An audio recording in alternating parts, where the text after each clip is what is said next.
Garrett, have you been here what seems like 5 weeks? And the answer is yes. Have you talked to pretty much everyone?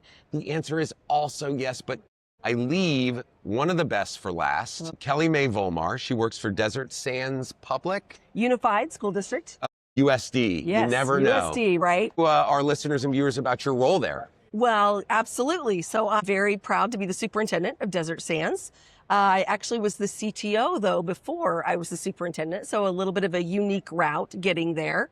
Yep, but we've got about 27,000 students and 34 buildings, and it's lots of fun. Is the CTO superintendent. And Yes. what I've seen is that role is, funny enough, starting to mesh and meld. Oh, yes. So where do you see your CTO experience assisting your superintendent experience? Well, so in today's day and age, right, the rise of AI, everything cybersecurity related, technology just being as prevalent as it is, Absolutely. being able to come alongside my chief technology officer, which thankfully she's graceful and allows me to do that, it really helps me to lead the district in a better way because I have a deep understanding of all those elements that I just mentioned. You're not just getting cue cards to say at board meetings. Exactly right. Which is awesome. Yeah. And I think you're so right. I think one of the most prevalent things in school systems right now, one is, I think school systems went really hard in the paint on technology before really thinking it out, right? Oh, well, yeah, I mean, COVID actually forced that, right? I mean, you had districts that had one-to-one before that, right? But then you have the onset of the pandemic and there was no choice but go one-to-one, right? And so I don't know how deep the thought process was about it, except to know that we got to continue school and we got it right. And so certainly if we had 12 months lead time into that, new different, but that's exactly right. And such a good point, right? Like, I think we tend to, and what shocked me, I'm right outside DC in Loudoun County. We made the news for terrible reasons during the pandemic, but again, watched as everyone was kind of shoved into one-to-one virtual learning experiences. Parents went immediately to judgment but I think parents, to ease parents' minds out there, because we do have some parents that really, we have a lot if you think about it. You know, it wasn't intentional. I think we were trying as an industry to really meet our learners' needs. Absolutely. Absolutely. And it takes a lot of professional development to bring everyone's capacity up to that same spot. And so now you have parents literally sitting in the classroom because the classroom is their living room.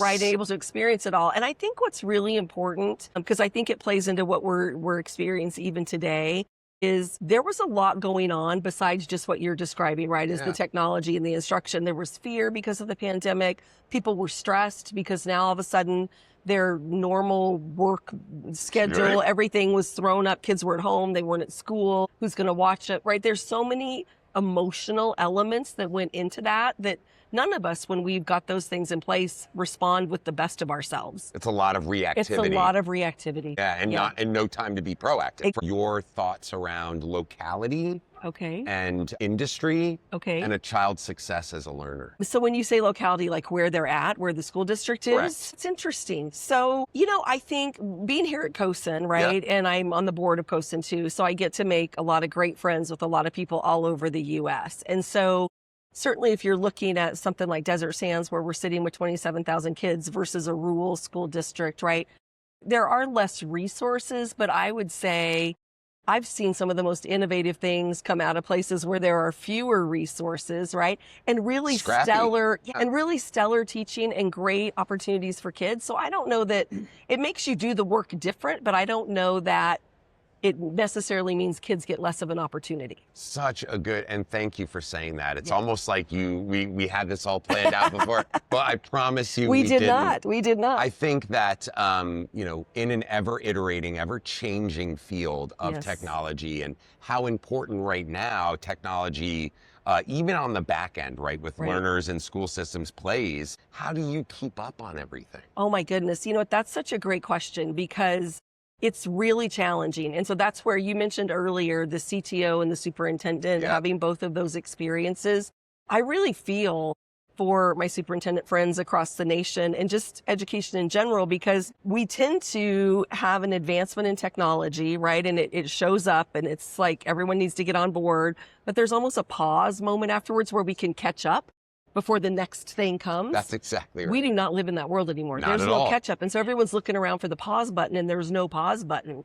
And so what we say a lot, my CTO and I, because we've spent several years really diligently working around our AI guidance and what that looks like in our district. So when we talk to people, we say, just pick one thing you'll do tomorrow and take one step, because it's paralyzing to people. It's so fast and so much, but you just got to find that next step and keep moving, and you'll get there.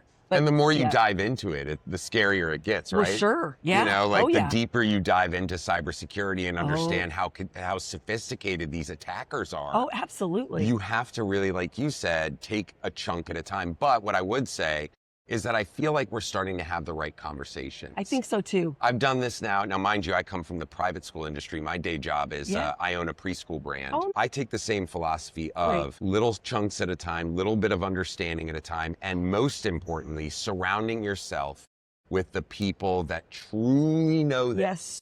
And that's a human thing. So absolutely. You know what I mean? It's interesting that the overarching theme that we see in these conferences is tech is great, but it's the human connection. It's the people. It's the human element, always. That's exactly right. Let me ask you this as a superintendent, because we're fascinated, right? Go. Every great superintendent, very much knows the strengths. Let's talk a little bit about like goals. Okay. What goal do you have for your school district, or goals for the next few years? Yeah, so I am super, super fortunate in that I've got an amazing board that I get to work with. They are incredible people. They're bought in. They are bought in, and they operate from they just want what's best for kids. They're just right.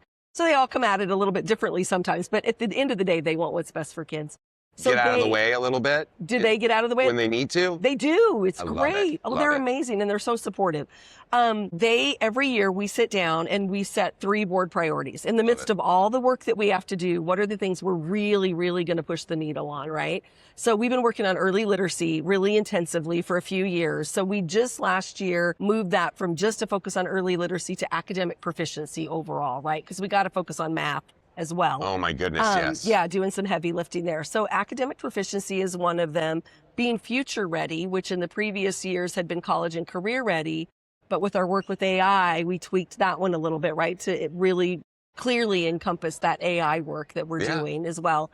And then the last one is just safe and secure environments for kids, right? We want them to feel like they belong. We want them to feel welcome. We want parents to feel welcome.